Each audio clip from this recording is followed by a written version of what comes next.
We got a serious lack of power on the Toyota Prius, had some repairs done elsewhere. Now we got to check engine light. We're going to dive in on this edition of Inside the Garage.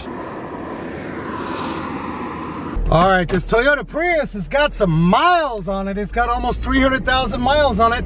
And this car had been in elsewhere for a exhaust noise. That exhaust noise was corrected. We're going to hit a little bumpy action. Oop. Yeah, so it definitely has some gutless feel to it. We got to deal with a lack of power. So after one exhaust noise was corrected, now we got a lack of power. So let's get it back in the garage and find out what's going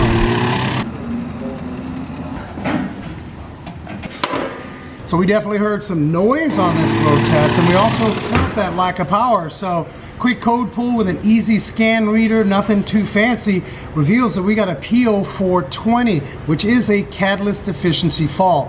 Next step for us is to actually go and look at that exhaust system. I suspect what this could be. Go ahead and start it up. And we're going to power brake it. And power braking with this light, try to get this in here. Right in there.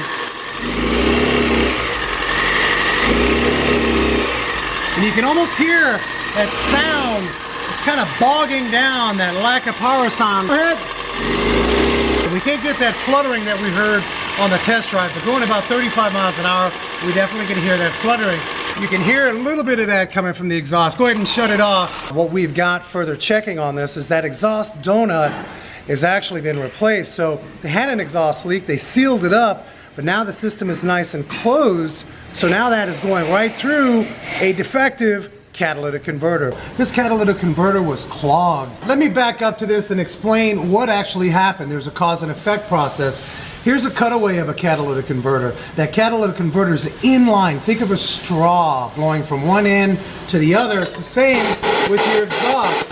As that air travels, it actually has to go through the bed, this substrate of the catalytic converter.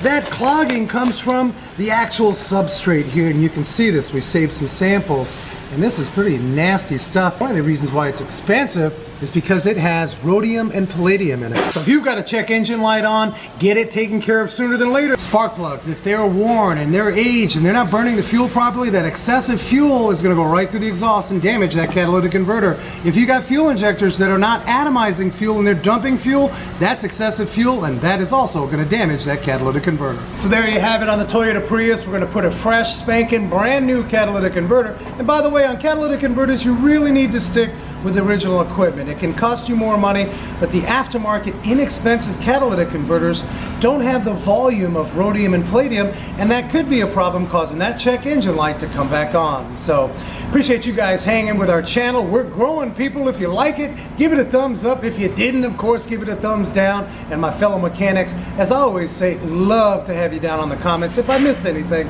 Thanks again for watching this edition of Inside the Garage.